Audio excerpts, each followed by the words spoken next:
Hi,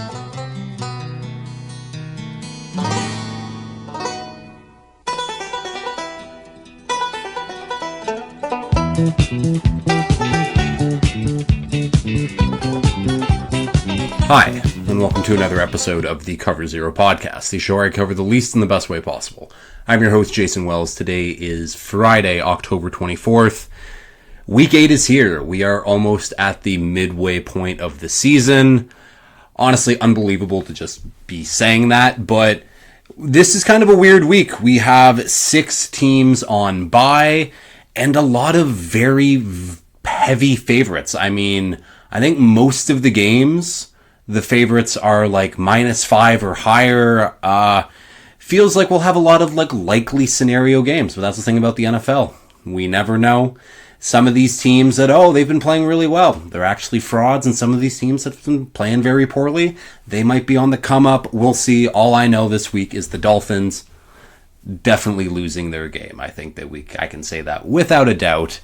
But either way, this week we have obviously previewing week 8, giving the NFL weekly update. Blind Thursday night football between the Vikings and Chargers. Another good episode on tap here. I guess before I get into it, still feeling a little sick. Don't know if you can hear it in my voice, but yeah, Wednesday's episode, not really my best go. My mind was jumpy all over the place, but feeling better. Actually going to school tomorrow. Not because, I do have a bunch of assessments I have to do, but feeling better. Hopefully this still is a shorter episode because I'm still not feeling great. But regardless, let's get into this episode right here, starting off with NFL Weekly Update. 6 months after retiring, Brandon Graham, longtime Eagle, is coming out of retirement to help his team. He spent that nice time with his family, and he's like, you know what, I still really miss football. And that's okay, Brandon. You can, again, you've been playing football your whole life, and all of a sudden you go back and you do nothing. It's just you and your family for the entire day. Yeah, some people do need that escape, but obviously big for Brandon, or big for the Eagles, though, because right now they get Brandon Graham back in the building. Brandon Graham is old, obviously. He just retired, coming back now, but he's still like a relatively productive player. He definitely has to play his way into shape just a little bit.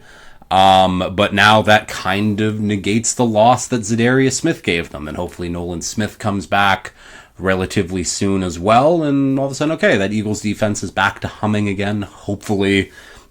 Again, good ad for the Eagles. Congrats to Brandon Graham for unretiring, I guess. Good for you.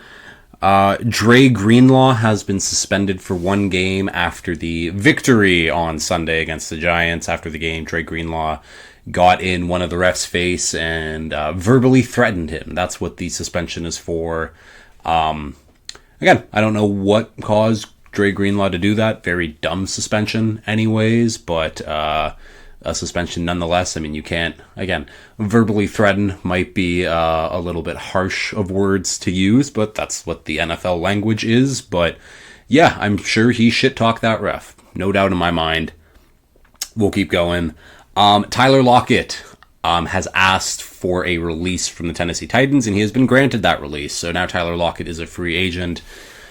Someone will look to use his services somewhere else. I think I mentioned this on Wednesday's show, but yeah, now the Titans receivers are, okay, well, Calvin Ridley's hurt, so it's rookie Alec Iomaner, it's rookie Chimere Dike, 2 practice squad guys. It's not great in Tennessee. Obviously, there's a reason why Tyler Lockett wanted to leave, and yeah, do I think Tyler Lockett is like well past his prime? Yeah, but still I still think he has like some productive yards in there. Like he has been keeping, if you've been watching Tyler Lockett for a while, you know that he does not lay his body on the line. Like he sacrifices extra yards to protect himself, which yeah, in the sport of NFL, I don't blame the guy. And he's had a really, really good career. He will look to sign with some contender somewhere. We'll see what happens. But yeah, Tyler Lockett, pretty decent name on the free agent market now. Sad note here, but former Tampa Bay Buccaneers running back Doug Martin has passed away at the age of 36. Still hasn't really been disclosed why. Apparently he was in police custody, assuming on drugs, because he was in someone else's house, and Again, I'm not going to speculate, but either way, it's very, very sad. Doug Martin, only 36 years old. I think Doug Martin was one of the first years I was playing fantasy where, like, he was a rookie, and yeah, he was an absolute stud that rookie year. Had almost 1,500 rushing yards, 11 TDs, almost 500 receiving yards on the through the air as well. Doug Martin was a hell of a player, and unfortunately, like many of these guys, many of these running backs, injuries kind of took away from his career. He only had 3 fully healthy seasons where he played all 16 games, and every other season he missed time. And yeah, when he played all 14 games, or all 16 games, he was a very productive player. Unfortunately, injuries get the best of people. Nicknamed the Muscle Hamster, which is still one of the best nicknames in football. Yeah, again, it's shocking to see someone who, again, 36 years old, pass away. Shout out to Doug Martin. Great player, and obviously battling a little bit of demons there, but wish him and his family nothing but the best. A few more smaller notes here. The Ravens have signed Carl Lawson. Carl Lawson, who has not played football since 2023, signed with the Cowboys last year. That amounted to no games played. I think he got hurt again. But now he is back, and yeah, Carl Lawson has... I was actually shocked to find out, because I was like, oh, Carl Lawson must be like 33 or something like that, maybe 35, because, like, yeah, he got hurt, he's been hurt a few times now, and I just thought that, yeah, Carl Lawson was old. No, Carl Lawson is 30. Like, Carl Lawson is still, like, for an edge rusher, is like, oh, like, nearing the end of his prime, technically. And, yeah, again, I have no idea what kind of juice, Carl Lawson does have left. I mean, we've seen a guy like Kyle Van Noy do really well in this Ravens scheme, and Kyle Van Noy's an older guy, but doesn't have like the big injuries that Lawson's had. Either way, I was just shocked to find out that Carl Lawson is only 30 years old. So that's on me. And finally, last note, New York Giants sign wide receiver returner Ray McCloud. Ray McCloud last playing for the Falcons last year. Bit of a nothing signing, gives the Giants a little more juice at wide receiver after Neighbors has gone down, and it's like Ray McCloud's like maybe wide receiver 3 at best, but again, might be fun in the return game for them. But that is the NFL Weekly Update. Now, let's get into this blind Thursday Night Football recap. Vikings at Chargers. Chargers, after getting their asses kicked in their old all yellow unis, decide to go for their all navy blue unis. Chargers continue to have some of the best uniforms in football, but this was a tough game. Both teams getting guys back from injuries. The Vikings get Aaron Jones back. The Chargers get Joe Alt back. And yeah, you could see how it boosted both of these offenses. Finally, Justin Herbert has a little bit of time in the pocket, and yeah, he was hitting his receivers. Ladd McConkey, Keenan Allen, Quentin Johnston, and look, Oronde Gadsden is definitely a real thing for this Chargers offense. What am I saying? And yeah, the boost of Aaron Jones back for the Vikings, that 1-2 punch of him and Jordan Mason, with no one really in the Chargers secondary being able to cover Justin Jefferson or even Jordan Addison for that matter. It was a close game. I do give the Vikings and Brian Flores some credit. It was not a rough game from Justin Herbert, but still, this team is banged up. They called up Jarrett Patterson and Nyheim Hines to give maybe some juice to the running game. Didn't really work out. But at the end of the day, the Chargers do still come out on top. Final score, Chargers 23, Vikings 20. That is your blind Thursday Night Football recap. And let's get into these Sunday games now. Starting off with the Jets and Bengals. Jets minus 6.5. Total set at 44.5. Aaron Glenn was very coy this week about which QB they're going to start. Justin Fields, Tyrod Taylor, doesn't want to give the Bengals the upper hand on game planning against them. Again, as bad as the Bengals defense is, I don't think they have to game plan for either one of those guys. Because again, Justin Fields can't throw a football well. Tyrod Taylor can't throw a football far. It's, again, they're two quarterbacks who are fairly easy to game plan around. However, minus 6.5, I think that is far too big of a line. I think that this Jets defense has actually been playing pretty well. And this Bengals offensive line, still iffy. They looked pretty good against the that Steelers defense last week, but I think the Steelers' defense is kind of easy to game plan for, and Sauce Gardner on Jamar Chase, that will be a very fun matchup. And if it's not Sauce Gardner on Jamar Chase, it's going to be Sauce Gardner on T. Higgins. All I know is whoever's on Brandon Stevens is going to absolutely cook that man. But 6.5 just feels too much. Like, again, I know that the Jets have been terrible. Like, the Jets have been really terrible, but if there's any defense for your offense to rebound against, it would be the Bengals. Like, again, this is going to be a bad game. This is a game that you should pay no attention to. But yeah, I weirdly like the Jets to cover anyways. I think the Bengals should still win, but the Jets to cover, I think I like that.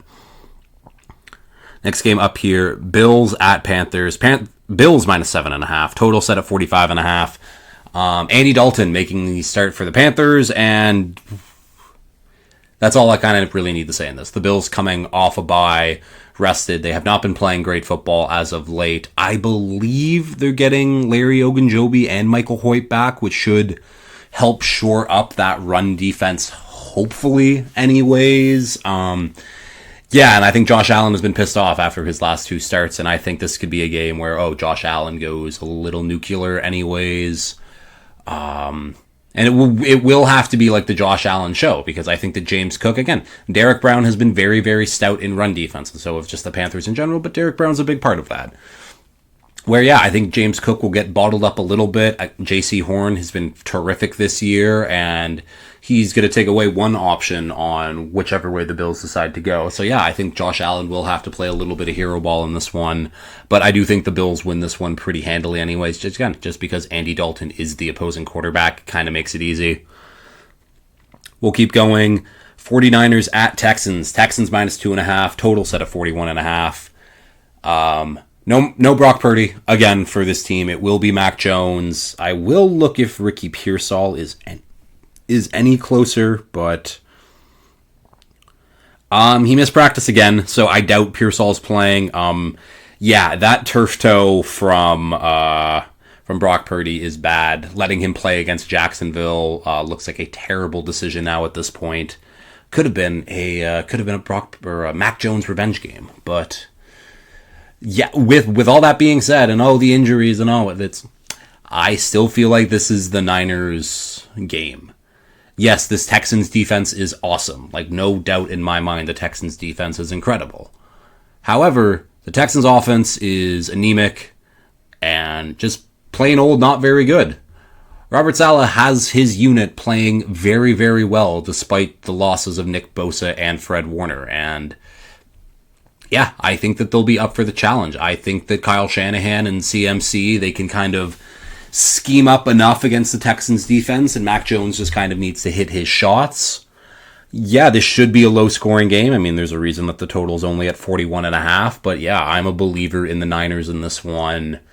I don't know. I can't believe in the Texans. Like, that Texans offense just does not look like it has any sort of juice. The offensive line is bad. And I just believe in the coaching of the Niners. They have done a terrific job on both sides of the ball. Everyone, despite all the injuries, everyone's still playing really, really well. So yeah, I'm going to take the Niners in this one. Giants at Eagles. Eagles minus 7.5. Total set at 43.5. The Giants are in a weird spot here because they looked great for 3 quarters against the Broncos, and then the Broncos got their shit together, and they were like, oh, we're playing the Giants. What the fuck are we doing? And Bo Nix pulled out a Tim Tebow-esque performance in that 4th quarter. What can I say?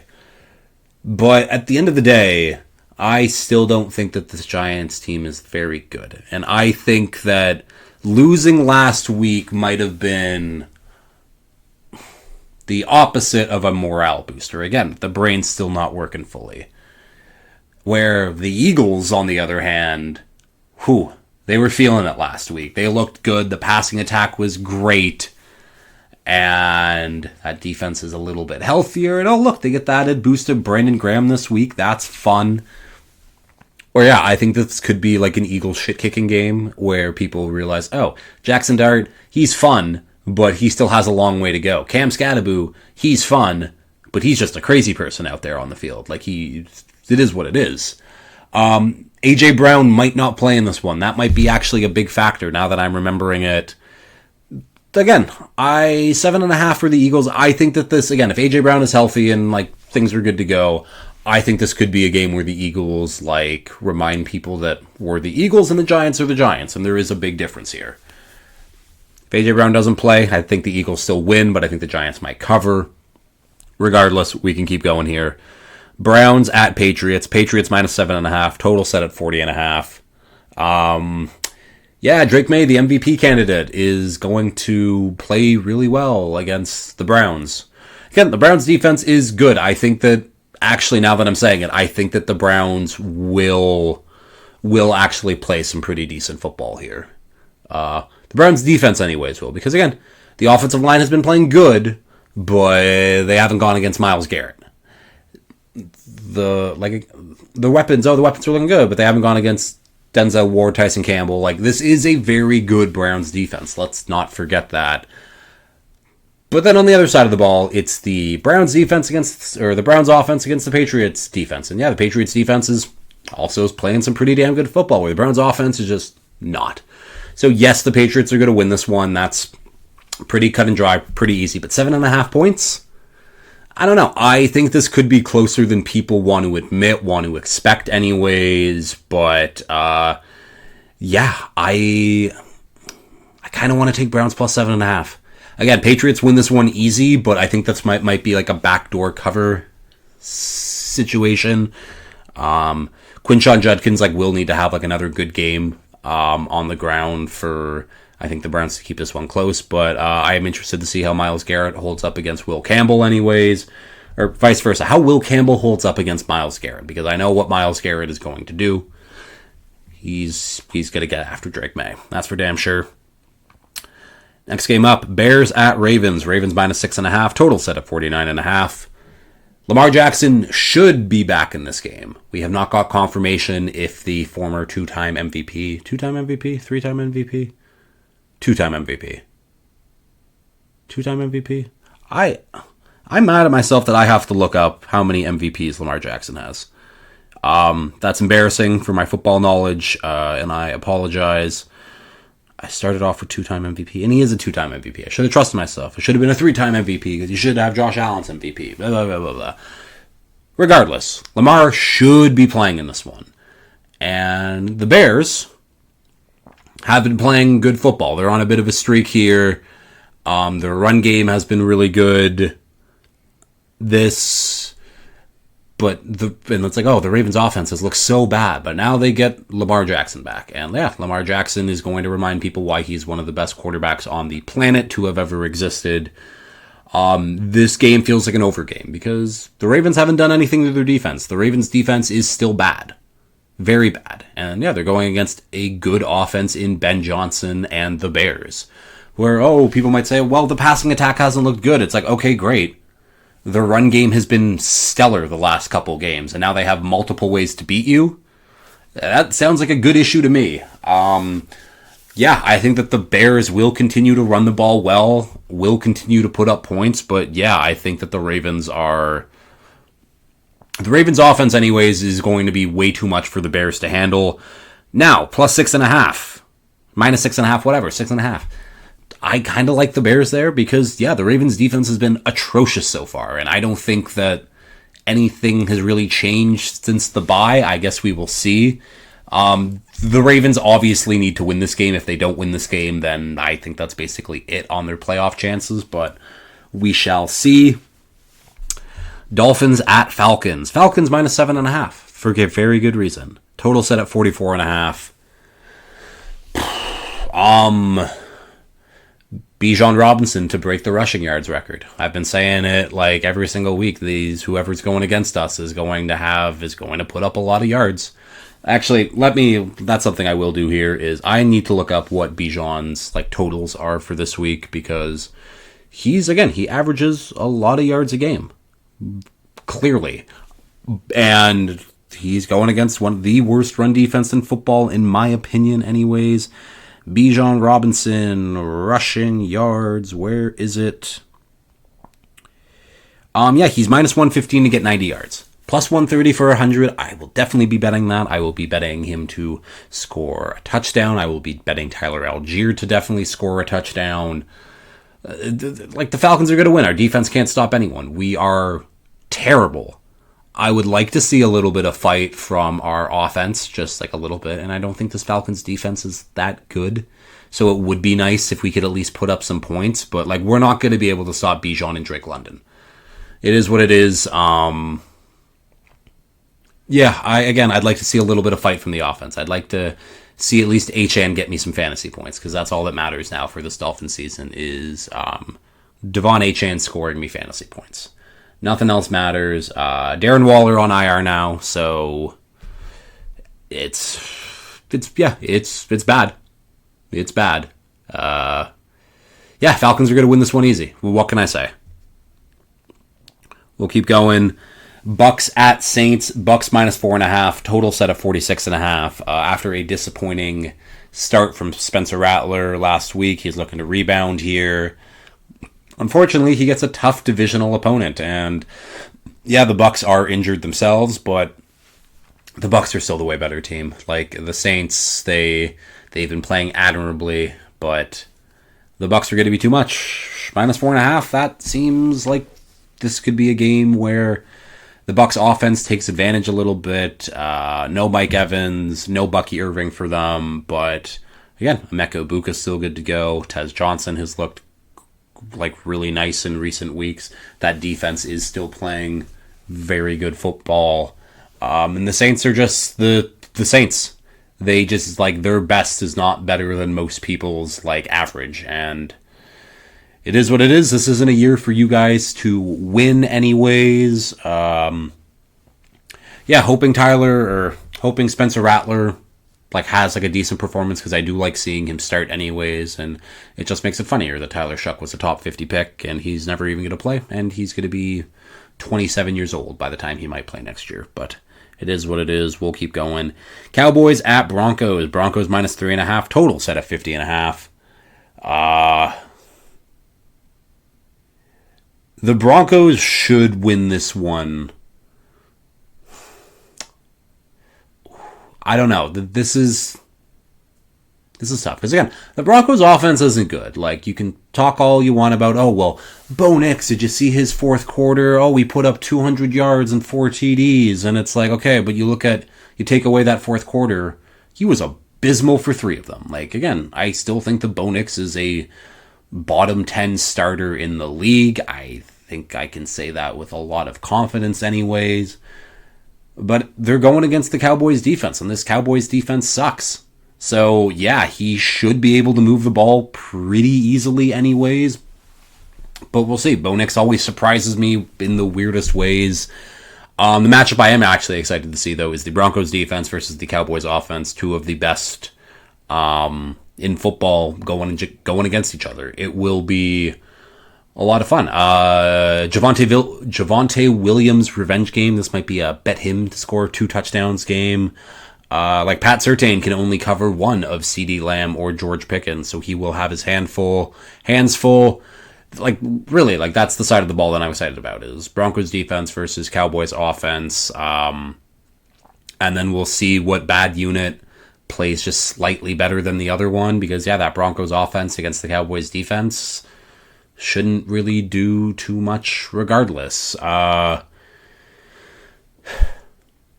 This might be a Cowboys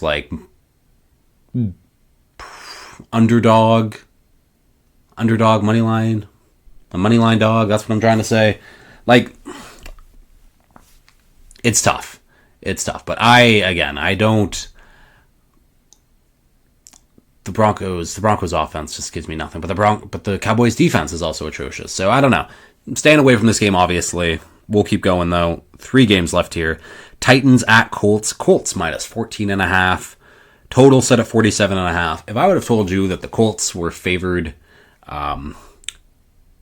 minus 14.5 in any single game this year, you might be thinking, what plague hit the other opposing team that they're facing to have a spread of minus 14.5? And it turns out the Colts are just good. The Colts are just better than almost everyone. And you know who really fucking sucks? The Tennessee Titans. And the Tennessee Titans absolutely stink. Even with the interim head coaching bump last week, they still looked horrific, literally across the board. Now L'Jarius Sneed goes on IR, and I don't know.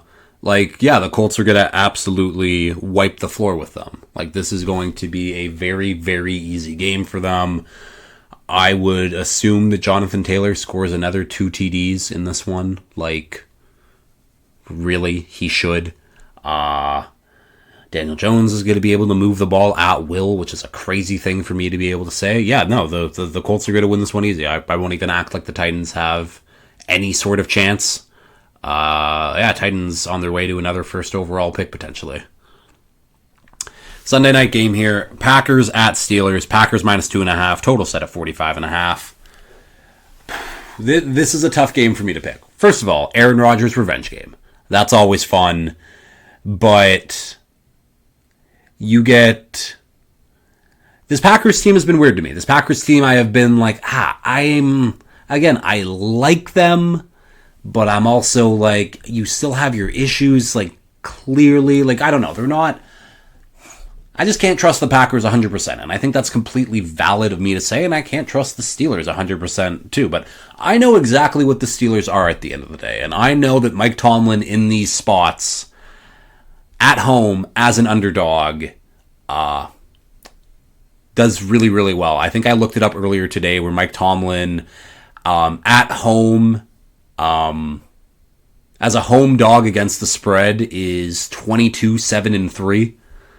Like, Mike Tomlin covers the spread in these spots anyway. So, yeah, the Steelers will be keeping this game competitive.